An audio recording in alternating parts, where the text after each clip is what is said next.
সূরা আল মায়েদা। রহমান রহিম আল্লাহ তাআলার নামে। হে ঈমানদার বান্দারা, তোমরা যারা ঈমান এনেছ, তোমরা ওয়াদাসমূহ পূরণ করো। মনে রেখো, তোমাদের জন্য 4 পা বিশিষ্ট পোষা জন্তু হালাল করা হয়েছে, তবে সেসব জন্তু ছাড়া যা বিবরণ সহ একটু পরে তোমাদের পড়ে শোনানো হচ্ছে। এহরাম বাঁধা অবস্থায় কিন্তু এসব হালাল জন্তু শিকার করা বৈধ মনে করো না। হ্যাঁ, আল্লাহ তাআলা যা চান সে আদেশই তিনি জারি করেন। হে ঈমানদার বান্দারা, তোমরা আল্লাহ তাআলার নিদর্শনসমূহের অসম্মান করো না। সম্মানিত মাসগুলোকেও যুদ্ধ বিগ্রহের জন্য কখনো হালাল বানিয়ে নিও না। আল্লাহর নামে উৎসর্গীকৃত জন্তুসমূহ ও যেসব জন্তুর গলায় উৎসর্গের চিহ্ন হিসেবে পট্টি বেঁধে দেওয়া হয়েছে, যারা আল্লাহর অনুগ্রহ ও সন্তুষ্টি অর্জনের লক্ষ্যে আল্লাহর পবিত্র কাবা ঘরের দিকে রওনা দিয়েছে, তাদের তোমরা অসম্মান করো না। তোমরা যখন এহরাম মুক্ত হবে তখন তোমরা শিকার করতে পারো।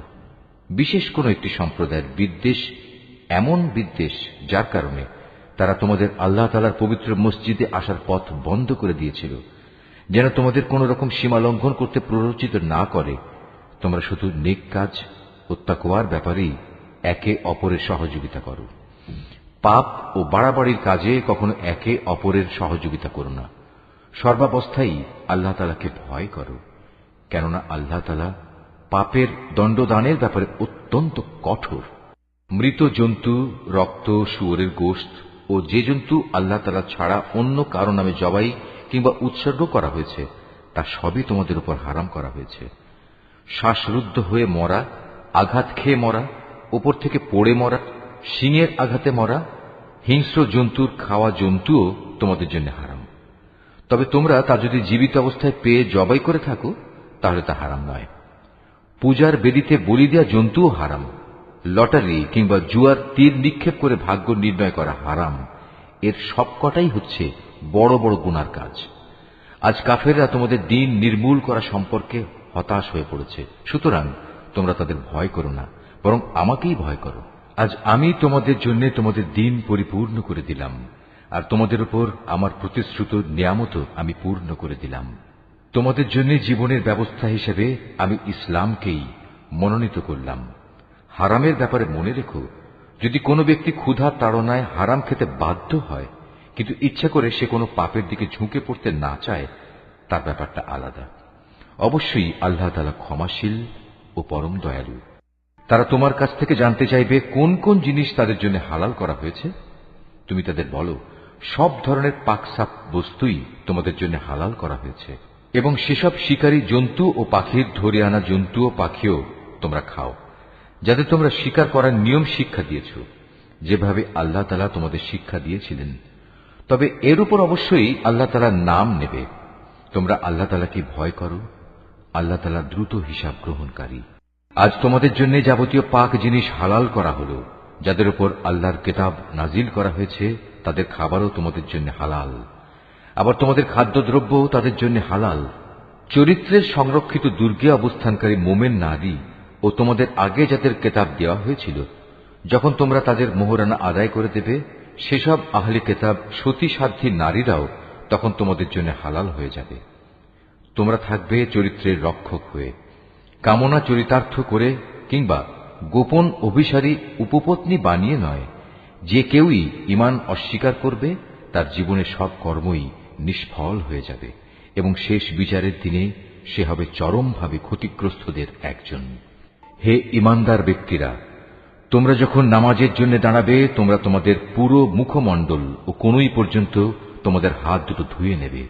অতঃপর তোমাদের মাথা মাসেহ করবে এবং পা দুটো গোড়ালি পর্যন্ত ধুয়ে নেবে। কখনো যদি এমন বেশি নাপাক হয়ে যাও যাতে গোসল করা ফরজ হয়ে যায়, তাহলে গোসল করে ভালোভাবে পবিত্র হয়ে নেবে। যদি তোমরা অসুস্থ হয়ে পড়ো কিংবা তোমরা যদি সফরে থাকো, অথবা তোমাদের কেউ যদি মলমূত্র ত্যাগ করে আসে, অথবা যদি নারী সম্ভোগ করে থাকো, তাহলে পানি দিয়ে পবিত্রতা অর্জন করো। আর যদি পানি না পাও তাহলে পবিত্র মাটি দিয়ে তায়াম্মুম করে নাও। আর তায়াম্মুমের নিয়ম হচ্ছে সেই পবিত্র মাটি দিয়ে তোমরা তোমাদের মুখমণ্ডল ও হাত মাসেহ করে নেবে। মূলত আল্লাহ তাআলা কখনো পরিষ্কার পরিচ্ছন্নতার ব্যাপারে তোমাদের কষ্ট দিতে চান না, বরং তিনি চান তোমাদের পাক সাফ করে দিতে, এবং এভাবেই তিনি তোমাদের উপর তার নিয়ামতসমূহ পূর্ণ করে দিতে চান, যাতে করে তোমরা তার কৃতজ্ঞতা আদায় করতে পারো। তোমাদের উপর আল্লাহ তাআলার নিয়ামতসমূহ তোমরা স্মরণ করো এবং তোমাদের কাছ থেকে যে পাকা প্রতিশ্রুতি তিনি গ্রহণ করেছিলেন সে কথাও ভুলে যেও না। যখন তোমরা তার সাথে অঙ্গীকার করে বলেছিলে, হে আমাদের মালিক, আমরা তোমার কথা শুনলাম এবং তা মেনে নিলাম। তোমরা আল্লাহ তাআলাকে ভয় করো। অবশ্যই আল্লাহ তাআলা তোমাদের অন্তরে যা কিছু আছে সে সম্পর্কে সম্যক অবগত আছেন। হে ঈমানদার লোকেরা, তোমরা আল্লাহর জন্য সত্য ও ন্যায়ের উপর সাক্ষী হয়ে অবিচলভাবে দাঁড়িয়ে থেকো। মনে রাখবে, বিশেষ কোন সম্প্রদায়ের দুশমনী যেন তোমাদের এমনভাবে প্ররোচিত না করে এর ফলে তোমরা ন্যায় ও ইনসাফের পথ থেকে সরে আসবে। তোমরা ইনসাফ করো, কারণ এই কাজটি আল্লাহ তাআলাকে ভয় করে চলার অধিক নিকটতর। তোমরা আল্লাহ তাআলাকে ভয় করো। অবশ্যই আল্লাহ তাআলা তোমাদের কর্মকাণ্ড সম্পর্কে পূর্ণাঙ্গ ওয়াকিবহাল রয়েছেন। যারা ঈমান আনে এবং নেক কাজ করে, আল্লাহ তাআলা তাদের সবাইকে এই বলে প্রতিশ্রুতি দিয়েছেন যে তাদের জন্য তার কাছে বিশেষ ক্ষমা ও মহা পুরস্কার রয়েছে। অপরদিকে যারা কুফরি করছে এবং আমার আয়াতসমূহকে অস্বীকার করেছে, তারা সবাই হচ্ছে জাহান্নামের অধিবাসী। হে ঈমানদার ব্যক্তিরা, তোমাদের উপর আল্লাহর নিয়ামত স্মরণ করো, যখন একটি জনগোষ্ঠী তোমাদের বিরুদ্ধে হাত ওঠাতে উদ্যত হয়েছিল, তখন আল্লাহ তাআলা তাদের সে হাত তোমাদের উপর আক্রমণ করা থেকে সংযত করে দিলেন। অতঃপর তোমরা আল্লাহ তাআলাকে ভয় করো। মোমেনদের তো আল্লাহ তাআলার উপরই ভরসা করা উচিত। আল্লাহ তাআলা বনী ইসরাইলদের কাছ থেকে আনুগত্যের অঙ্গীকার গ্রহণ করলেন। অতঃপর আমি এ কাজের জন্য তাদের মধ্যে থেকে 12 জন সর্দার নিযুক্ত করলাম। আল্লাহ তাআলা তাদের বললেন, অবশ্যই আমি তোমাদের সাথে আছি। তোমরা যদি নামাজ প্রতিষ্ঠা করো, যাকাত আদায় করো, আমার রাসূলদের উপর ঈমান আনো এবং দ্বীনের কাজে যদি তোমরা তাদের সাহায্য সহযোগিতা করো, সর্বোপরি আল্লাহ তাআলাকে তোমরা যদি উত্তম ঋণ প্রদান করো, তাহলে অবশ্যই আমি তোমাদের গুনাহসমূহ মোচন করে দেব এবং তোমাদের আমি এমন এক জান্নাতে প্রবেশ করাবো যার তলদেশ দিয়ে ঝর্ণাধারা প্রবাহিত হয়। এরপর যদি কোনো ব্যক্তি আল্লাহকে অস্বীকার করে, তাহলে সে সরল পথ থেকে বিচ্যুত হয়ে পড়বে।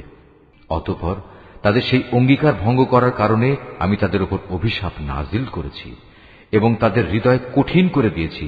তাদের চরিত্রই ছিল তারা আল্লাহর কালামকে তার নির্দিষ্ট অর্থ থেকে সরিয়ে নিয়ে বিকৃত করে দিত।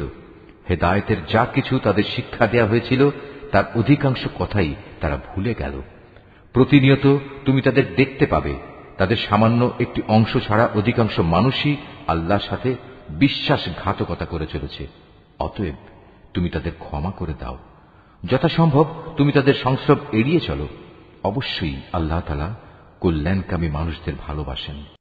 আমি তো তাদের কাছ থেকেও আনুগত্যের অঙ্গীকার গ্রহণ করেছিলাম, যারা বলে আমরা খ্রিস্টান সম্প্রদায়ের লোক। অতঃপর এরাও সে অঙ্গীকার সম্পর্কিত অধিকাংশ কথা ভুলে গেল, যা তাদের স্মরণ করানো হয়েছিল। সুতরাং আমিও তাদের পরস্পরের মধ্যে কিয়ামত পর্যন্ত এক স্থায়ী শত্রুতা ও বিদ্বেষের বীজ বপন করে দিলাম। অচিরেই আল্লাহ তাআলা তাদের বলে দেবেন দুনিয়ার জীবনে তারা যা কিছু উদ্ভাবন করত। হে আহলে কিতাবরা, তোমাদের কাছে আমার পক্ষ থেকে রাসূল এসেছে। আগের কিতাবে যা কিছু তোমরা এতদিন গোপন করে রেখেছিলে তার বহু কিছুই সে তোমাদের বলে দিচ্ছে, আবার অনেক কিছু সে এড়িয়েও যাচ্ছে। তোমাদের কাছে এখন তো আল্লাহর পক্ষ থেকে আলোকবর্তিকা এবং সুস্পষ্ট কিতাব এসে হাজির হয়েছে। যে আল্লাহর সন্তুষ্টি লাভ করতে চায়, এই কিতাব দ্বারা আল্লাহ তাআলা তার শান্তি ও নিরাপত্তার পথ বাতলে দেন। অতঃপর তিনি তার অনুমতিক্রমে তাদের জাহেলিয়াতের অন্ধকার থেকে ঈমানের আলোতে বের করে আনেন, আর এভাবেই তাদের তিনি সঠিক পথে পরিচালিত করেন। নিশ্চয়ই তারা কুফরি করেছে যারা বলেছে মারিয়ামের পুত্র মসীহ আল্লাহ। হে মুহাম্মদ, তুমি তাদের বলো, আল্লাহ তাআলা যদি মারিয়াম পুত্র মসীহ, তার মা ও গোটা বিশ্ব চরাচরে যা কিছু আছে সবকিছু ধ্বংস করে দিতে চান, এমন কে আছে যে আল্লাহ তাআলার কাছ থেকে এদের রক্ষা করতে পারে? এই আকাশমালা, ভূমণ্ডল ও এর মধ্যবর্তী স্থানে যা কিছু আছে তার সার্বভৌমত্ব এককভাবে আল্লাহ তাআলার জন্যই নির্দিষ্ট। তিনি যা ইচ্ছা তাই সৃষ্টি করেন। আল্লাহ তাআলা সকল বিষয়ের উপর একক ক্ষমতাবান। ইহুদি ও খ্রিস্টানরা বলে আমরা আল্লাহর সন্তান এবং তার প্রিয় পাত্র, তাদের বলো, তাহলে তিনি কেন তোমাদের গুনাহের জন্য তোমাদের দণ্ড প্রদান করবেন? মূলত তোমরা সবাই হচ্ছ আল্লাহ সৃষ্টি করা কতিপয় মানুষ। আল্লাহ তাআলা তার বান্দাদের যাকে ইচ্ছা ক্ষমা করে দেন, আবার যাকে ইচ্ছা তাকে তিনি শাস্তি প্রদান করেন। আসমান সমূহ ও জমিনের মধ্যবর্তী সবকিছুর একক মালিকানা আল্লাহ তাআলার জন্যই নির্দিষ্ট। সবকিছুকে তার দিকেই ফিরে যেতে হবে। হে আহলে কিতাবরা, রসুলদের আগমন ধারার উপরেই আমার পক্ষ থেকে তোমাদের কাছে একজন রসুল এসেছে। সে তোমাদের জন্য আমার কথাগুলো সুস্পষ্টভাবে বর্ণনা করছে, যাতে করে তোমরা বিচারের কাঠগড়ায় দাঁড়িয়ে একথা বলতে না পারো যে কই আমাদের কাছে জান্নাতের সুসংবাদ বহনকারী ও জাহান্নামের সতর্ককারী হিসেবে কেউ তো আগমন করেনি। আজ সত্যি সত্যি তোমাদের কাছে সুসংবাদবাহী ও সতর্ককারী একজন রসুল এসে গেছে। বস্তুত আল্লাহ তাআলা সর্ববিষয়ে শক্তিমান। স্মরণ করো যখন মূসা তার জাতিকে বলেছিল, হে আমার সম্প্রদায়ের লোকেরা, আল্লাহ তাআলা তোমাদের উপর যে নিয়ামত নাজিল করেছেন তা তোমরা স্মরণ করো। যখন তিনি তোমাদের মাঝে বহু নবী পয়দা করেছেন, তিনি তোমাদের এ জমিনের শাসনকর্তা বানিয়েছেন, এছাড়াও তিনি তোমাদের এমন সব নিয়ামত দান করেছেন যা এ বিশ্ব জগতে এর আগে তিনি আর কাউকে দান করেননি। হে আমার জাতি, আল্লাহ তাআলা তোমাদের জন্য যে পবিত্র ভূখণ্ড লিখে রেখেছেন, তোমরা তাতে প্রবেশ করো এবং এ অগ্রাভিযানে কখনো পশ্চাৎ অপসরণ করো না। তারপরেও তোমরা যদি ফিরে আসো তাহলে ভীষণ ক্ষতিগ্রস্ত হবে। তারা বলল, হে মূসা, আমরা কিভাবে সেই জনপদে প্রবেশ করব? সেখানে তো এক দুর্দণ্ড প্রতাপশালী সম্প্রদায় রয়েছে। তারা সেখান থেকে বেরিয়ে না এলে আমরা কিছুতেই সেখানে প্রবেশ করব না। তারা সেখান থেকে বেরিয়ে এলে আমরা অবশ্যই প্রবেশ করব। যারা আল্লাহ তাআলাকে ভয় করছিল তাদের এমন দুজন লোক, যাদের উপর আল্লাহ তাআলা অনুগ্রহ করেছিলেন, এগিয়ে এসে বলল, তোমরা সদর দরজা দিয়েই তাদের জনপদে প্রবেশ করো, আর একবার সেখানে প্রবেশ করলেই তোমরা বিজয়ী হবে। তোমরা যদি সত্যিকার অর্থে মোমেন হও তাহলে আল্লাহর উপরই ভরসা করো। তারা আরো বলল, হে মূসা, সেই শক্তিশালী লোকেরা যতক্ষণ পর্যন্ত সেখানে থাকবে ততক্ষণ আমরা কোনো অবস্থায় সেখানে প্রবেশ করব না। তুমি বরং যাও, তুমিও তোমার মালিক উভয় মিলে যুদ্ধ করো, আমরা এখানে বসে রইলাম। তাদের কথা শুনে মূসা বলল, হে আমার মালিক, তুমি তো জানো আমার নিজের এবং আমার ভাই ছাড়া আর কারো ওপর আমার আধিপত্য চলে না। অতএব আমাদের মাঝে ও এই নাফরমান লোকদের মাঝে তুমি মীমাংসা করে দাও। আল্লাহ তাআলা বললেন, হ্যাঁ, তাই হবে। আগামী 40 বছর পর্যন্ত সে জনপদ তাদের জন্য নিষিদ্ধ করে দেয়া হল। এ সময়ে তারা উদ্ভ্রান্ত হয়ে পৃথিবীতে এদিক সেদিক ঘুরে বেড়াবে। সুতরাং তুমি এই নাফরমান লোকদের উপর কখনো দুঃখ করো না। হে মুহাম্মদ, তুমি এদের কাছে আদমের 2 পুত্রের গল্পটি যথাযথভাবে শুনিয়ে দাও। গল্পটি ছিল, যখন তারা দুজনই আল্লাহর নামে কোরবানি পেশ করল, তখন তাদের মধ্যে একজনের কাছ থেকে কোরবানি কবুল করা হল, আরেকজনের কাছ থেকে তা কবুল করা হল না। যার কোরবানি কবুল করা হয়নি সে বলল, আমি অবশ্যই তোমাকে হত্যা করব। যার কোরবানি কবুল করা হল সে বলল, আল্লাহ তাআলা তো শুধু পরেজগার লোকদের কাছ থেকে কোরবানি কবুল করেন। হিংসার বশবর্তী হয়ে তুমি যদি আজ আমাকে হত্যা করার জন্য আমার দিকে তোমার হাত বাড়াও, তাহলে আমি কিন্তু তোমাকে হত্যা করার জন্য তোমার প্রতি আমার হাত বাড়িয়ে দেব না। কেননা আমি সৃষ্টিকুলের মালিককে ভয় করি। আমি বরং চাইব তুমি আমার গুনাহ ও তোমার গুনাহের বোঝা একাই তোমার মাথার উপর উঠিয়ে নাও এবং এভাবেই তুমি জাহান্নামের অধিবাসী হয়ে পড়ো। মূলত এ হচ্ছে জালেমদের যথার্থ কর্মফল। শেষ পর্যন্ত তার কুপ্রবৃত্তি তাকে নিজ ভাইয়ের হত্যার কাজে উস্কানি দিল। অতঃপর সে তাকে খুন করেই ফেলল এবং এ কাজের ফলে সে ক্ষতিগ্রস্তদের অন্তর্ভুক্ত হয়ে গেল। অতঃপর আল্লাহ তাআলা সেখানে একটি কাক পাঠালেন। কাকটি হত্যাকারীর সামনে এসে মাটি খুঁড়তে লাগল। উদ্দেশ্য তাকে দেখানো কিভাবে সে তার ভাইয়ের লাশ লুকিয়ে রাখবে। এটা দেখে সে নিজে নিজে বলতে লাগল, হায়, আমি তো এই কাকটির চাইতেও অক্ষম হয়ে পড়েছি। আমি তো আমার ভাইয়ের লাশটাও গোপন করতে পারলাম না। অতঃপর সে সত্যি সত্যি নিজের কৃতকর্মের জন্য অনুতপ্ত হল। পরবর্তীকালে এ ঘটনার কারণেই আমি বনী ইসরায়েলদের জন্য এই বিধান জারি করলাম যে কোনো মানুষকে হত্যা করার কিংবা পৃথিবীতে ধ্বংসাত্মক কাজ করার শাস্তি বিধান ছাড়া অন্য কোনো কারণে কেউ যদি কাউকে হত্যা করে, সে যেন গোটা মানব জাতিকেই হত্যা করল। আবার এমনিভাবে যদি কেউ একজনের প্রাণ রক্ষা করে তবে সে যেন গোটা মানব জাতিকেই বাঁচিয়ে দিল। এদের কাছে আমার রসুলরা সুস্পষ্ট নিদর্শন নিয়ে এসেছিল, তারপরেও এদের অধিকাংশ লোক এ জমিনের বুকে সীমা লঙ্ঘনকারী হিসেবেই থেকে গেল। যারা আল্লাহ তাআলা ও তার রসুলের বিরুদ্ধে যুদ্ধ করে এবং আল্লাহর জমিনে বিপর্যয় সৃষ্টি করে, তাদের জন্য নির্দিষ্ট শাস্তি হচ্ছে এই যে তাদের হত্যা করা হবে কিংবা তাদের শূলবিদ্ধ করা হবে, অথবা বিপরীত দিক থেকে তাদের হাত পা কেটে ফেলা হবে কিংবা দেশ থেকে তাদের নির্বাসিত করতে হবে। এই অপমানজনক শাস্তি তাদের দুনিয়ার জীবনের জন্য। তাছাড়া পরকালে তাদের জন্য ভয়াবহ আযাব তো রয়েছেই। তবে এটা তাদের জন্য নয় যাদের উপর তোমাদের আধিপত্য স্থাপিত হবার আগেই তারা তওবা করেছে। তোমরা জেনে রেখো, আল্লাহ তাআলা একান্ত ক্ষমাশীল ও পরম করুণাময়। হে মানুষ, তোমরা যারা ঈমান এনেছ, আল্লাহ তাআলাকে ভয় করো এবং তার দিকে ধাবিত হওয়ার জন্য উপায় খুঁজতে থাকো। তার বিশেষ একটা উপায় হচ্ছে তোমরা আল্লাহর পথে জিহাদ করো, সম্ভবত তোমরা সফলকাম হতে পারবে।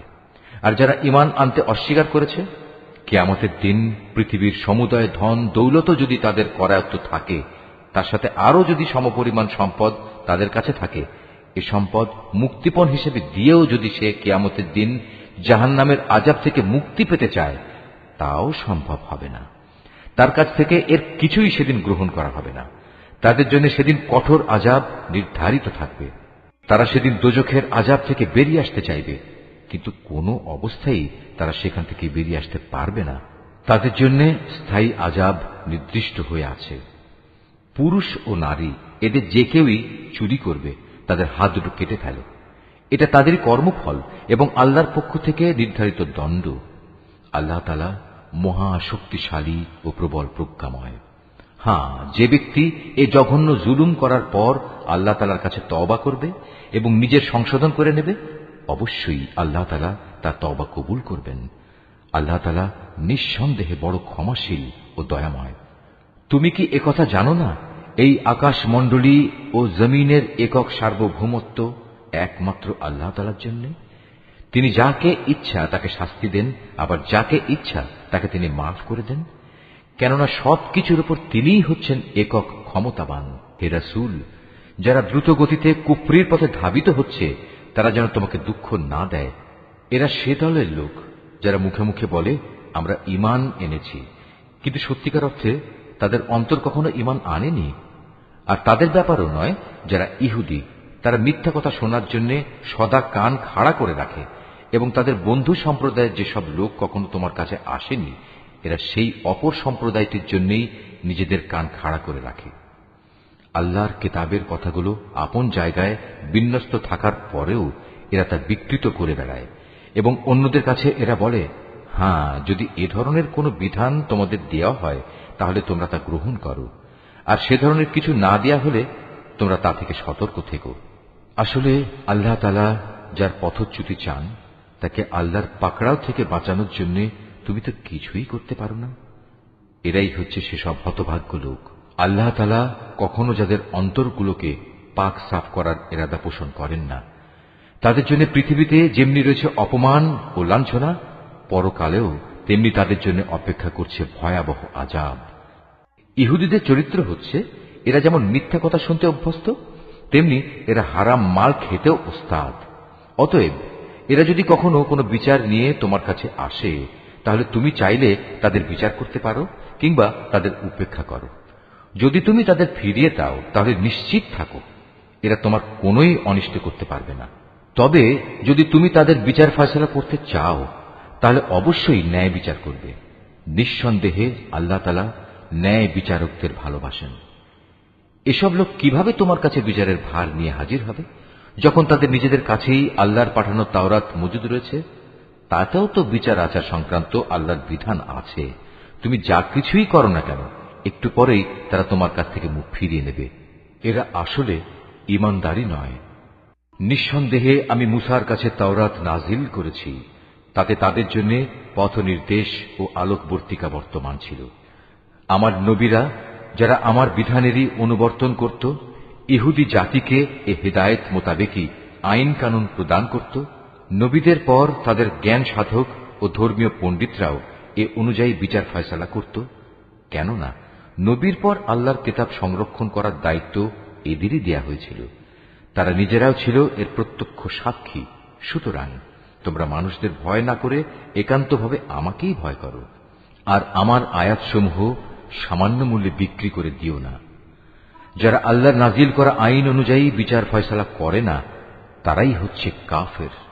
তাওরাতে আমি তাদের জন্য বিধান নাজিল করেছিলাম যে তাদের জানের বদলে জান, চোখের বদলে চোখ, নাকের বদলে নাক, কানের বদলে কান, দাঁতের বদলে দাঁত।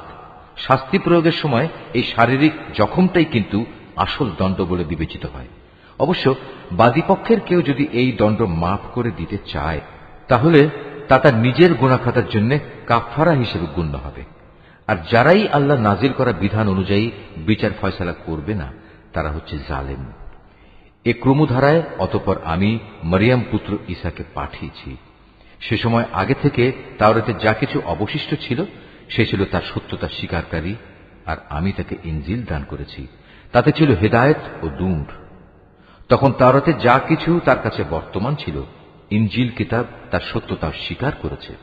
তদুপরি তাতে আল্লাহভীরু লোকদের জন্য পথ নির্দেশ ও উপদেশ মজুদ ছিল।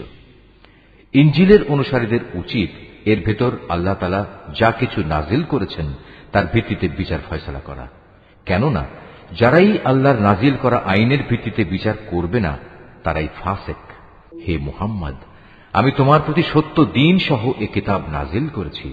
আগের কিতাবসমূহের যা কিছু অবিকৃত অবস্থায় তার সামনে মজুদ রয়েছে, এ কিতাব তার সত্যতা স্বীকার করে। শুধু তাই নয়, এ কিতাব সেসব বিধানের হেফাজতকারীও বটে। সুতরাং আল্লাহ তাআলা যেসব বিধি বিধান নাজিল করেছেন তার ভিত্তিতেই তুমি বিচার ফয়সালা করো। আর এ বিচারের সময় তোমার নিজের কাছে যা সত্য দিন এসেছে তা থেকে সরে গিয়ে তাদের খেয়াল খুশির অনুসরণ করো না।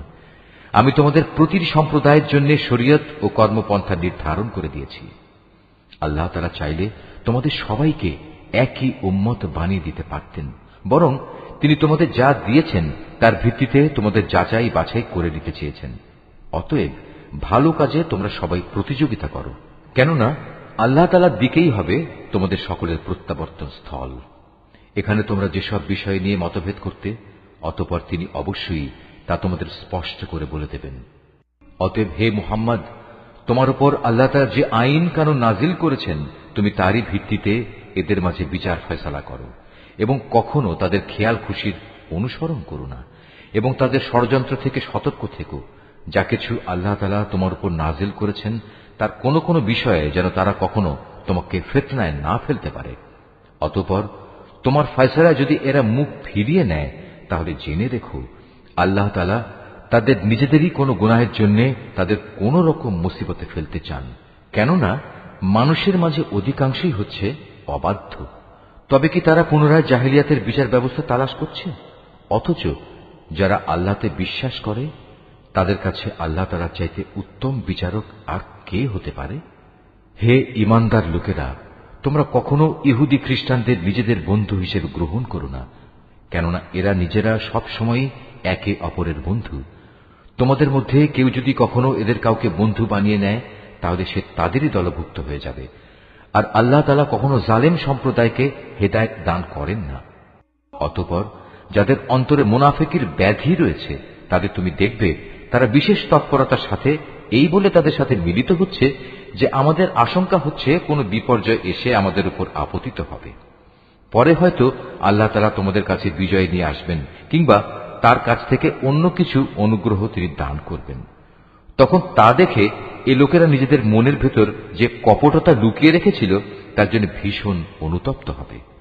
তখন ঈমানদার লোকেরা বলবে, এরাই কি ছিল সেসব মানুষ যারা আল্লাহ তাআলার নামে বড় বড় শপথ করত যে তারা অবশ্যই তোমাদের সঙ্গে আছে? এই আচরণের ফলে তাদের কার্যকলাপই বিনষ্ট হয়ে গেল, ফলে তারা ভীষণভাবে ক্ষতিগ্রস্ত হয়ে পড়ল। হে মানুষ, তোমরা যারা আল্লাহর উপর ঈমান এনেছ, তোমাদের মধ্যে কোন লোক যদি নিজের দিন ইসলাম থেকে মুরতাদ হয়ে ফিরে আসে, তাতে আল্লাহ তাআলার কোনো ক্ষতি নেই। তবে আল্লাহ তাআলা অচিরেই এমন এক সম্প্রদায়ের উত্থান ঘটাবেন যাদের তিনি ভালোবাসবেন, তারাও তাকে ভালোবাসবে। তারা হবে মোমেনদের প্রতি কোমল ও কাফেরদের প্রতি কঠোর। তারা আল্লাহর পথে সংগ্রাম করবে, কোন নিন্দুকের নিন্দার পরোয়া তারা করবে না। মূলত এ হচ্ছে আল্লাহর একটি অনুগ্রহ, যাকে চান তাকে তিনি তা দান করেন। আল্লাহ তাআলা প্রাচুর্যময় ও প্রজ্ঞার আধার। তোমাদের একমাত্র পৃষ্ঠপোষক হচ্ছেন আল্লাহ তাআলা, তার রাসূল এবং সেসব ঈমানদার লোকেরা যারা নামাজ প্রতিষ্ঠা করে, যাকাত আদায় করে, সর্বোপরি আল্লাহ তাআলার সামনে যারা সদা অবনমিত থাকে। আর যে ব্যক্তি আল্লাহ তাআলা, তার রাসূল ও ঈমানদারদের নিজের বন্ধুরূপে গ্রহণ করবে, তারা যেন জেনে রাখে কেবলমাত্র আল্লাহ তাআলার দলটিই বিজয়ী হবে। হে ঈমানদার লোকেরা, তোমাদের আগে যাদের আল্লাহ তাআলার কিতাব দেওয়া হয়েছিল, তাদের মধ্যে যারা তোমাদের দিনকে বিদ্রূপ ও খেল তামাশার বস্তুতে পরিণত করে রেখেছে, তাদের এবং কাফেরদের কখনো তোমরা নিজেদের বন্ধু বানিও না।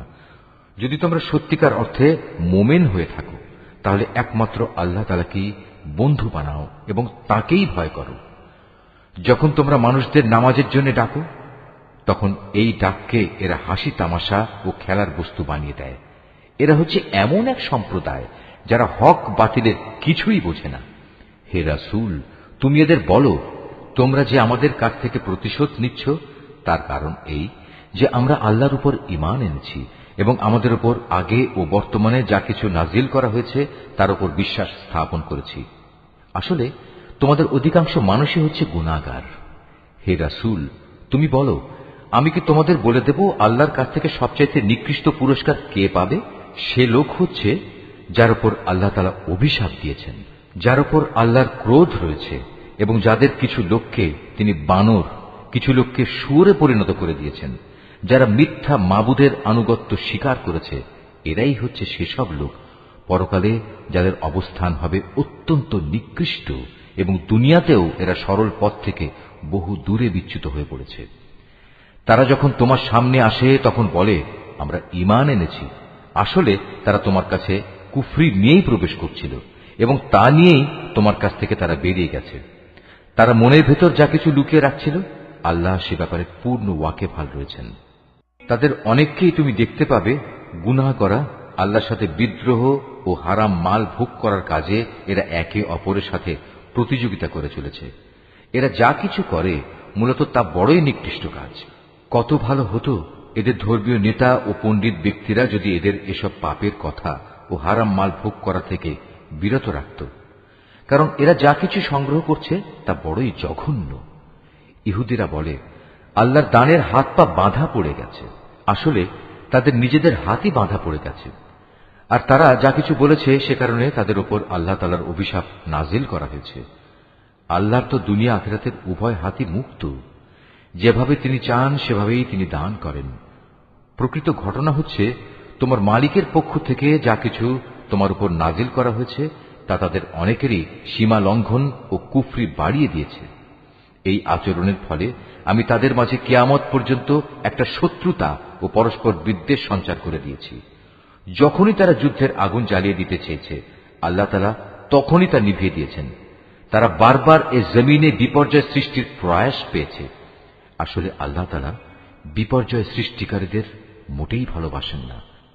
যদি আহলে কিতাবরা ঈমান আনত এবং আল্লাহকে ভয় করত, তবে অবশ্যই আমি তাদের গুনাহ খাতা মুছে দিতাম এবং তাদের আমি নিয়ামতে পরিপূর্ণ জান্নাতে প্রবেশ করাতাম।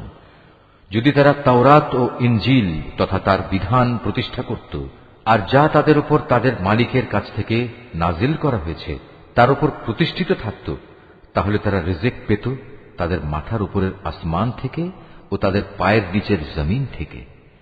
তাদের মধ্যে অবশ্য একদল ন্যায় ও মধ্যপন্থী লোক রয়েছে, তবে তাদের অধিকাংশই হচ্ছে এমন যাদের কর্মফল খুবই নিকৃষ্ট। হে রাসূল, যা কিছু তোমার উপর নাজিল করা হয়েছে তা তুমি অন্যের কাছে পৌঁছে দাও। যদি তুমি তা না করো, তাহলে তুমি তো মানুষদের কাছে তার বার্তা পৌঁছে দিলে না। আল্লাহ তাআলা তোমাকে মানুষের অনিষ্ট থেকে বাঁচিয়ে রাখবেন। নিশ্চয়ই আল্লাহ তাআলা কখনো কোনো অবাধ্য জাতিকে পথ প্রদর্শন করেন না।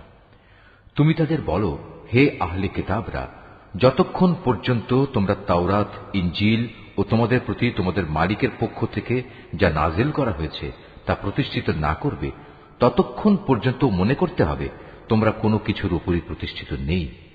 তোমার মালিকের কাছ থেকে যা কিছু তোমার প্রতি নাজিল করা হয়েছে তা তাদের অনেকেরই সীমা লঙ্ঘন ও কুফরি বাড়িয়ে দেবে।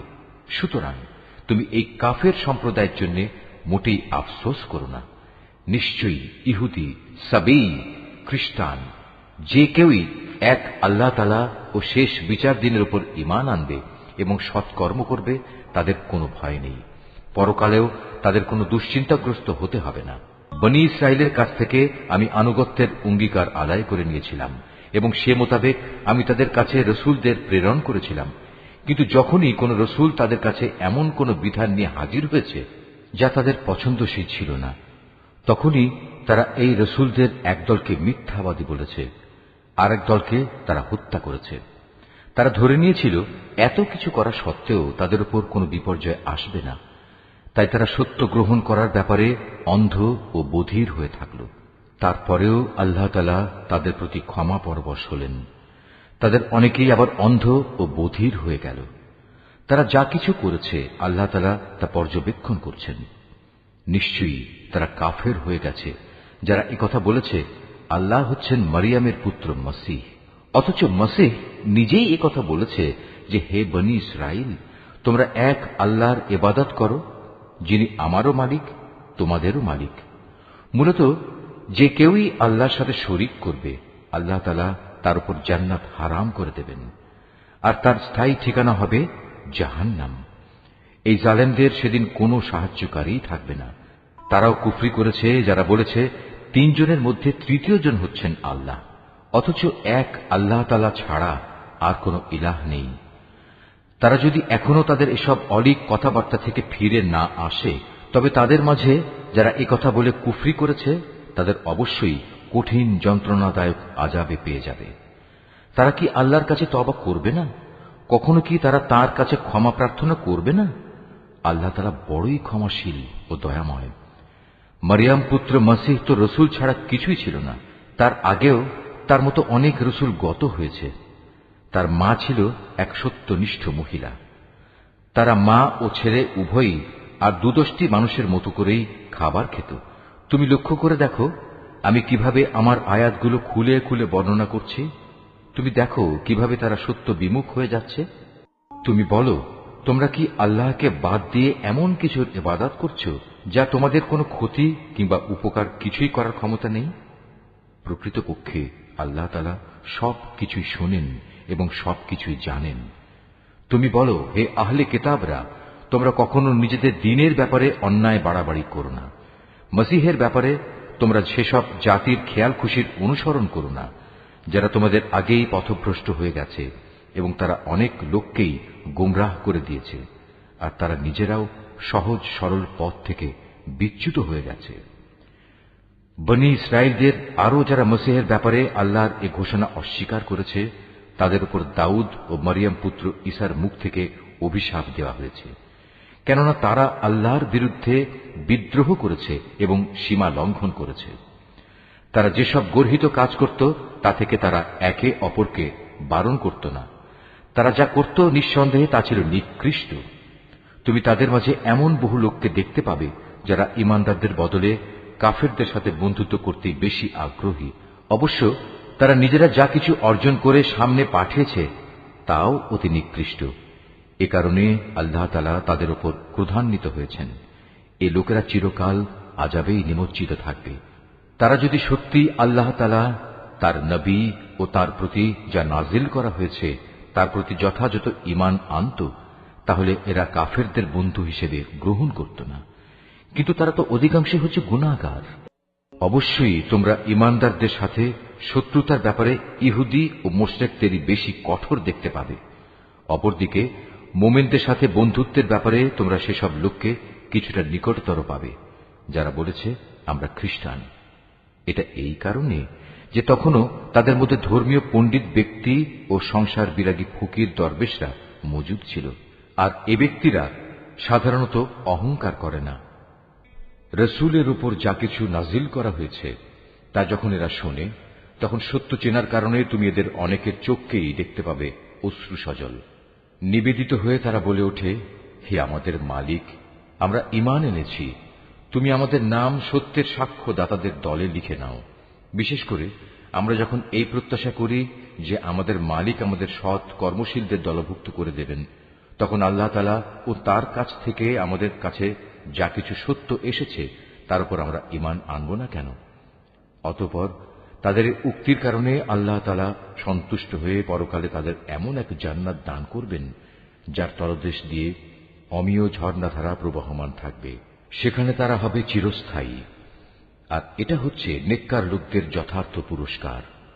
অপরদিকে যারা কুফরি করেছে এবং আমার আয়াতগুলো অস্বীকার করেছে, তাকে মিথ্যা প্রতিপন্ন করেছে, তারা সবাই হবে জাহান্নামের অধিবাসী। হে ঈমানদার ব্যক্তিরা, আল্লাহ তাআলা তোমাদের জন্য যে পবিত্র জিনিসগুলো হালাল করে দিয়েছেন, তোমরা সেগুলো নিজেদের জন্য হারাম করে নিও না, আর কখনো হারামের সীমা লঙ্ঘন করো না। অবশ্যই আল্লাহ তাআলা সীমা লঙ্ঘনকারীদের অপছন্দ করেন।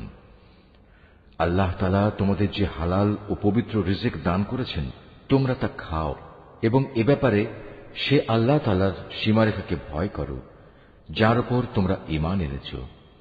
আল্লাহ তাআলা তোমাদের অর্থহীন শপথের জন্য তোমাদের পাকড়াও করবেন না, কিন্তু যে শপথ তোমরা জেনে বুঝে করো তার ব্যাপারে আল্লাহ তাআলা অবশ্যই তোমাদের পাকড়াও করবেন।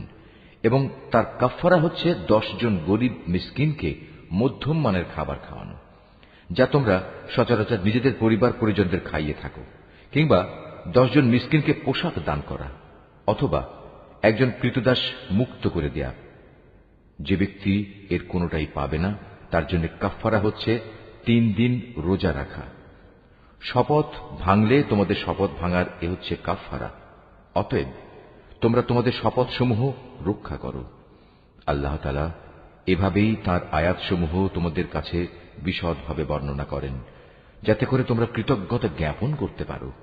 হে মানুষ, তোমরা যারা ঈমান এনেছ, তোমরা জেনে রেখো, মদ, জুয়া, পূজার বেদী ও ভাগ্য নির্ণায়ক স্বর হচ্ছে ঘৃণিত শয়তানের কাজ। অতএব তোমরা তা সম্পূর্ণরূপে বর্জন করো। শয়তান এই মদ ও জুয়ার দ্বারা তোমাদের মাঝে শত্রুতা ও বিদ্বেষ সৃষ্টি করে দিতে চায়, এবং এভাবে এ চক্করে ফেলে সে তোমাদের আল্লাহ তাআলা স্মরণ ও নামাজ থেকে দূরে সরিয়ে রাখবে। তোমরা কি এ কাজ থেকে ফিরে আসবে না? তোমরা সর্ববিষয়ে আল্লাহর আনুগত্য করো তার রাসূলের। মদ ও জুয়ার ব্যাপারে সতর্ক থেকো। আর তোমরা যদি রাসূলের নির্দেশনা থেকে মুখ ফিরিয়ে নাও, তাহলে জেনে রাখো, আমার রাসূলের দায়িত্ব হচ্ছে সুস্পষ্টভাবে আমার কথাগুলো পৌঁছে দেয়া। যারা ঈমান এনেছে এবং নেক কাজ করেছে, এই নিষেধাজ্ঞা জারির আগে তারা যা কিছু খেয়েছে তার জন্য তাদের উপর কোনোই গুনাহ নেই। হ্যাঁ, ভবিষ্যতে যদি তারা সাবধান থাকে, আল্লাহর উপর ঈমান আনে এবং নেক আমল করে, অতঃপর আল্লাহ তাআলার নিষেধ থেকে তারা সতর্ক থাকে, একইভাবে যতক্ষণ পর্যন্ত তারা ঈমান আনবে ও নেক আমল করবে, সর্বদা আল্লাহকে ভয় করবে ও সততার নীতি অবলম্বন করতে থাকবে, আল্লাহ তাআলা অবশ্যই তাদের ক্ষমা করে দেবেন। কেননা আল্লাহ তাআলা সৎ কর্মশীল মানুষদের ভালোবাসেন। হে ঈমানদার লোকেরা, ইহরাম বাঁধা অবস্থায় আল্লাহ তাআলা অবশ্যই এমন কিছু শিকারের বস্তু দিয়ে তোমাদের পরীক্ষা নেবেন, যেগুলো তোমরা সহজেই নিজেদের হাত ও বর্শা দ্বারা ধরতে পারো। এর উদ্দেশ্য হচ্ছে যেন আল্লাহ তাআলা একথা ভালো করে জেনে নিতে পারেন যে কে তাকে না দেখে ভয় করে। সুতরাং এর পরেও যদি কেউ সীমা লঙ্ঘন করে, তার জন্য যন্ত্রণাদায়ক আযাব রয়েছে। হে ঈমানদার ব্যক্তিরা, ইহরাম বাঁধা অবস্থায় কখনো শিকার হত্যা করো না। যদি তোমাদের কেউ এ অবস্থায় জেনে বুঝে কোনো শিকারী জন্তু হত্যা করে, তার জন্য এর বিনিময় হচ্ছে সে যে জন্তু হত্যা করেছে তার সমান পর্যায়ে একটি গৃহপালিত জন্তু কোরবানি হিসেবে কাবায় পৌঁছে দেবে। যার ফয়সালা করবে তোমাদের দুজন ন্যায়বান বিচারক ব্যক্তি, কিংবা তার জন্য কাফফারা হবে কয়েকজন গরিব মিসকিনকে খাওয়ানো অথবা সমপরিমাণ রোজা রাখা, যাতে করে সে আপন কৃতকর্মের স্বাদ গ্রহণ করতে সক্ষম হয়। এ নিষেধাজ্ঞা জারির আগে যা কিছু গত হয়ে গেছে আল্লাহ তাআলা তা মাফ করে দিয়েছেন, কিন্তু এরপর যদি কেউ এর পুনরাবৃত্তি করে, তাহলে আল্লাহ তাআলা অবশ্যই তার কাছ থেকে প্রতিশোধ নেবেন। আর আল্লাহ তাআলা পরাক্রমশালী ও প্রতিশোধ গ্রহণে প্রবল শক্তিমান। তোমাদের জন্য সমুদ্রের শিকার হালাল করা হয়েছে এবং তার খাবার হচ্ছে তোমাদের জন্য ও সমুদ্রের পর্যটকদের জন্য উৎকৃষ্ট সম্পদ। মনে রাখবে, যতক্ষণ পর্যন্ত তোমরা ইহরাম বাঁধা অবস্থায় থাকবে ততক্ষণ পর্যন্ত শুধু স্থলভাগের শিকারই তোমাদের জন্য হারাম থাকবে। তোমরা ভয় করো আল্লাহ তাআলাকে, যার সমীপে তোমাদের সবাইকে জড়ো করা হবে। আল্লাহ তাআলা খানায়ে কাবাকে সম্মানিত করেছেন মানব জাতির জন্য ভিত্তি হিসেবে, তিনি একে প্রতিষ্ঠা করেছেন। একইভাবে তিনি সম্মানিত করেছেন হজের পবিত্র মাসগুলোকে, কোরবানির জন্তুগুলোকে এবং এ উদ্দেশ্যে বিশেষ পট্টি বাঁধা জন্তুগুলোকে। এসব বিধান এজন্যই দেয়া হয়েছে যাতে করে তোমরা একথা জেনে নিতে পারো যে আকাশমালা ও পৃথিবীর যেখানে যা কিছু আছে আল্লাহ তাআলা তা সবই জানেন, আর নিশ্চয়ই আল্লাহ তাআলা সব বিষয়ে সর্বজ্ঞ। তোমরা জেনে রাখো, আল্লাহ তাআলা শাস্তি দানের ব্যাপারে যেমনি কঠোর, তেমনি পুরস্কারের বেলায় আল্লাহ তাআলা অত্যন্ত ক্ষমাশীল ও পরম দয়ালু। রসুলের দায়িত্ব হেদায়েতের বাণী পৌঁছে দেয়া ছাড়া আর কিছুই নয়। আর তোমরা যা কিছু প্রকাশ করো, যা কিছু গোপন রাখো, আল্লাহ তাআলা তা সবই জানেন। হে রসুল, তুমি বলো, পাক এবং নাপাক জিনিস কখনো সমান হতে পারে না। নাপাক জিনিসের প্রাচুর্য যতই তোমাকে চমৎকৃত করুক না কেন। অতএব হে জ্ঞানবান মানুষেরা, তোমরা আল্লাহকে ভয় করো, আশা করা যায় তোমরা সফল কাম হতে পারবে।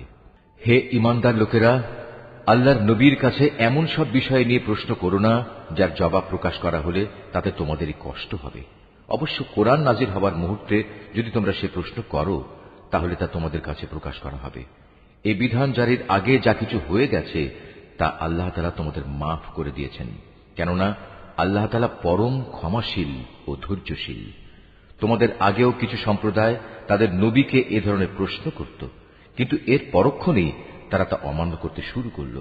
দেবতার উদ্দেশ্যে প্রেরিত কান ছেঁচড়া বহিরা, দেবতার নামে উৎসর্গীকৃত সায়েবা, দেবতার উদ্দেশ্যে ছেড়ে দেয়া নর ও মাদি বাচ্চা প্রসবকারী ওয়াসিলা ও দেবতার উদ্দেশ্যে ছেড়ে দেয়া 10 বাচ্চা প্রসবকারিণী উশরি হাম, এর কোনটাই কিন্তু আল্লাহ তাআলা নির্দিষ্ট করে দেননি, বরং কাফেররাই এসব কুসংস্কার দিয়ে আল্লাহর উপর মিথ্যা আরোপ করে। আর এদের অধিকাংশ লোক তো সত্য মিথ্যার তফাৎটুকু উপলব্ধি করে না।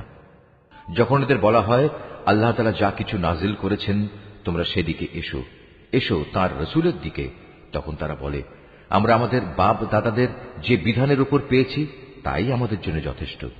যদিও তাদের বাপ দাদারা সত্য মিথ্যা সম্পর্কে কিছুই জানত না এবং তারা হেদায়েত প্রাপ্তও ছিল না। হে ঈমানদার লোকেরা, তোমাদের নিজেদের দায়িত্ব তোমাদের নিজেদের ওপর। অন্য কোনো ব্যক্তি যদি গোমরা হয়ে গিয়ে থাকে তাহলে সে পথভ্রষ্ট ব্যক্তি তোমাদের কোনো ক্ষতি সাধন করতে পারবে না, যতক্ষণ পর্যন্ত তোমরা নিজেরা সঠিক পথের উপর চলতে থাকবে। তোমাদের সবাইকে আল্লাহর দিকেই ফিরে যেতে হবে। অতঃপর আল্লাহ তাআলা তোমাদের সেদিন বলে দেবেন তোমরা কে কি করেছিলে। হে ঈমানদার ব্যক্তিরা, তোমাদের কারো যখন মৃত্যুর সময় এসে উপনীত হয়, ওসিয়ত করার এ মুহূর্তে তোমরা তোমাদের মধ্যে থেকে 2জন ন্যায়পরায়ণ মানুষকে সাক্ষী বানিয়ে রাখবে। আর যদি তোমরা প্রবাসে থাকো এবং এ সময় যদি তোমাদের উপর মৃত্যুর বিপদ এসে পড়ে, তখন বাইরের লোকদের মধ্যে থেকে 2জন ব্যক্তিকে সাক্ষী বানিয়ে নেবে। পরে যদি এ ব্যাপারে তোমাদের কোনো সন্দেহ দেখা দেয় তাহলে সাক্ষী 2জনকে নামাজের পর আটকে রাখবে। অতঃপর তারা আল্লাহর নামে কসম করে বলবে, আমরা কোনো স্বার্থের খাতিরে এ সাক্ষ্য বিক্রি করব না। এর কোনো পক্ষ আমাদের ঘনিষ্ঠ আত্মীয় হলেও নয়। আমরা আল্লাহর জন্য এ সাক্ষ্য গোপন করব না। আমরা যদি তেমন কিছু করি তাহলে আমরা গুনাহগারদের দলে শামিল হয়ে যাব। পরে যদি একথা প্রকাশ পায় এ বাইরের 2জন সাক্ষী অপরাধে লিপ্ত ছিল, তাহলে আগে যাদের স্বার্থহানি ঘটেছিল তাদের মধ্যে থেকে 2জন সাক্ষী তাদের স্থলাভিষিক্ত হবে। তারা এসে আল্লাহর নামে শপথ করে বলবে, আমাদের সাক্ষ্য অবশ্যই তাদের সাক্ষ্য অপেক্ষা বেশি সত্যভিত্তিক হবে। আমরা সাক্ষ্যের ব্যাপারে সীমা লঙ্ঘন করিনি। আমরা যদি তেমনটি করি তাহলে আমরা জালেমদের দলভুক্ত হয়ে পড়ব। এ পদ্ধতিতে মানুষদের ঠিক মতো সাক্ষ্য দানের অধিকতর সম্ভাবনা আছে, অথবা তারা অন্ততপক্ষে এ ভয় করবে যে তাদের কসম করার পর আবার অন্য কোনো কসম দ্বারা তা বাতিল করে দেয়া হবে। তোমরা আল্লাহ তাআলাকে ভয় করো এবং রসুলের কথা শোনো। আল্লাহ তাআলা কখনো পাপী লোকদের সৎপথে পরিচালিত করেন না। যেদিন আল্লাহ তাআলা সকল রসুলকে একত্রিত করে জিজ্ঞাসা করবেন, তোমাদের দাওয়াতের প্রতি মানুষদের পক্ষ থেকে কিভাবে সাড়া দেওয়া হয়েছিল, তারা বলবে, আমরা তো তার কিছুই জানি না। যাবতীয় অদৃশ্য বিষয় তুমিই পরিজ্ঞাত। স্মরণ করো যখন আল্লাহ তাআলা বলবেন, হে মারিয়াম পুত্র ঈসা, আমার সেই নিয়ামতের কথা স্মরণ করো যা আমি তোমাকে ও তোমার মাকে দান করেছিলাম। যখন আমি পবিত্র আত্মা দিয়ে তোমাকে সাহায্য করেছিলাম, তুমি মানুষের সাথে যেমনি দোলনায় থাকতে কথা বলতে, তেমনি বলতে পরিণত বয়সেও। আমি যখন তোমাকে কিতাব, জ্ঞান বিজ্ঞান, তাওরাত ও ইনজিল দান করেছিলাম, তখন তুমি আমারই হুকুমে কাঁচা মাটি দিয়ে পাখি সদৃশ্য আকৃতি বানাতে, অতঃপর তাতে ফুঁ দিতে, আর আমার আদেশক্রমেই তা পাখি হয়ে যেত। আমারই হুকুমে তুমি জন্মান্ধ ও কুষ্ঠ রোগীকে নিরাময় করে দিতে। আমারই আদেশে তুমি মৃতদেহ থেকে জীবন বের করে আনতে। পরে যখন তুমি তাদের কাছে নবুয়তের এসব নিদর্শন নিয়ে পৌঁছলে, তখন তাদের মধ্যে যারা তোমাকে অস্বীকার করেছিল তারা বলল, এই নিদর্শনগুলো জাদু ছাড়া আর কিছুই নয়। তখন আমি তোমার কোন অনিষ্ট সাধন থেকে বনী ইসরায়েলদের নিবৃত্ত করে রেখেছিলাম। আরো স্মরণ করো যখন আমি হাওয়ারীদের অন্তরে এ প্রেরণা দিয়েছিলাম যে তোমরা আমার প্রতি ও আমার রসুলের প্রতি ঈমান আনো। তারা বলল, হে মালিক, আমরা তোমার উপর ঈমান আনলাম। তুমি এ কথা সাক্ষ্য থেকো যে আমরা তোমার অনুগত ছিলাম। অতঃপর যখন এই হাওয়ারীদের দল বলল, হে মারিয়াম পুত্র ঈসা, তোমার মালিক কি আসমান থেকে খাবার সজ্জিত একটি টেবিল আমাদের জন্য পাঠাতে পারেন না? ঈসা জবাব দিল, সত্যি যদি তোমরা মোমেন হয়ে থাকো তাহলে কোনো অহেতুক দাবি পেশ করার ব্যাপারে তোমরা আল্লাহ তাআলাকে ভয় করো। তারা বলল, আমরা শুধু এটুকুই চাই যে আল্লাহর পাঠানো সেই টেবিল থেকে কিছু খাবার খেতে, এতে আমাদের মন পরিতৃপ্ত হয়ে যাবে। তাছাড়া এতে করে আমরা এও জানতে পারব তুমি আমাদের কাছে সঠিক কথা বলেছ। আমরা নিজেরাই সত্যের পক্ষে সাক্ষী হয়ে থাকতে চাই। মারিয়াম পুত্র ঈসা আল্লাহর দরবারে বলল, হে আল্লাহ, হে আমাদের মালিক, তুমি আমাদের জন্য আসমান থেকে খাবার সজ্জিত একটি টেবিল পাঠাও। এ হবে আমাদের জন্য, আমাদের পূর্ববর্তী ও আমাদের পরবর্তীদের জন্য তোমার কাছ থেকে পাঠানো একটি আনন্দ উৎসব। সর্বোপরি এটা হবে তোমার কুদরতের নিদর্শন। তুমি আমাদের রিজিক দাও, কেননা তুমি হচ্ছ উত্তম রিজিক দাতা। আল্লাহ তাআলা বললেন, হ্যাঁ, আমি তোমাদের কাছে তা অচিরে পাঠাচ্ছি। তবে এর পরেও যদি তোমাদের কেউ আমার ক্ষমতা অস্বীকার করে, তাহলে তাকে আমি এমন কঠিন শাস্তি দেব যা আমি সৃষ্টিকুলের কাউকেই আর দেব না। যখন আল্লাহ তাআলা বলবেন, হে মারিয়াম পুত্র ঈসা, তুমি কি কখনো তোমার লোকদের একথা বলেছিলে যে তোমরা আল্লাহকে বাদ দিয়ে আমাকে ও আমার মাকে ইলাহ বানিয়ে নাও? এ কথার উত্তরে সে বলবে, হে আল্লাহ, সমগ্র পবিত্রতা তোমার জন্যে। এমন কোনো কথা আমার পক্ষে শোভা পেত না যে কথা বলার আমার কোনো অধিকারই ছিল না। যদি আমি তাদের এমন কোনো কথা বলতামই, তাহলে তুমি তো অবশ্যই তা জানতে। নিশ্চয়ই তুমি তা জানো আমার মনে যা কিছু আছে, কিন্তু আমি তো জানি না তোমার মনে কি আছে। যাবতীয় গোপন বিষয় অবশ্যই তুমি সম্যক জ্ঞাত আছো। তুমি আমাকে যা কিছু বলতে হুকুম করেছ, আমি তো তাদের তাছাড়া অন্য কিছুই বলিনি। আর সে কথা ছিল, তোমরা শুধু আল্লাহ তাআলার ইবাদত করো, যিনি আমার মালিক, তোমাদেরও মালিক। আমি যতদিন তাদের মধ্যে ছিলাম ততদিন তো আমি নিজেই তাদের কার্যকলাপের সাক্ষী ছিলাম, কিন্তু যখন তুমি আমাকে তুলে নিলে তখন তুমিই ছিলে তাদের উপর একক নেগাহবান। যাবতীয় ক্রিয়াকর্মের তুমিই ছিলে একক খবরদার। আজ তাদের অপরাধের জন্য তুমি যদি তাদের শাস্তি দাও, দিতে পারো, কারণ তারা তো তোমারই বান্দা। আর তুমি যদি তাদের ক্ষমা করে দাও, তাও তোমার মর্জি। তুমিই হচ্ছ বিপুল ক্ষমতাশালী, প্রজ্ঞাময়। আল্লাহ তাআলা বলবেন, হ্যাঁ, এ হচ্ছে সেদিন যেদিন সত্যাশ্রয়ী ব্যক্তিরা তাদের সততার জন্য প্রচুর কল্যাণ লাভ করবে। আর সে কল্যাণ হচ্ছে তাদের জন্য এমন সুরম্য জান্নাতের ব্যবস্থা করে রাখা হয়েছে যার তলদেশ দিয়ে অমিয় ঝর্ণাধারা প্রবাহিত থাকবে। সেখানে তারা চিরদিন থাকবে। আল্লাহ তাআলা তাদের উপর সন্তুষ্ট থাকবেন এবং তারাও আল্লাহর উপর সন্তুষ্ট থাকবে। বস্তুত এ হচ্ছে এক মহা সাফল্য। আকাশমালা ও জমিন এবং এর মধ্যবর্তী সমগ্র সৃষ্টি লোকের বাদশাহিত আল্লাহর জন্যই, এবং তিনি সবকিছুর উপর শক্তিমান।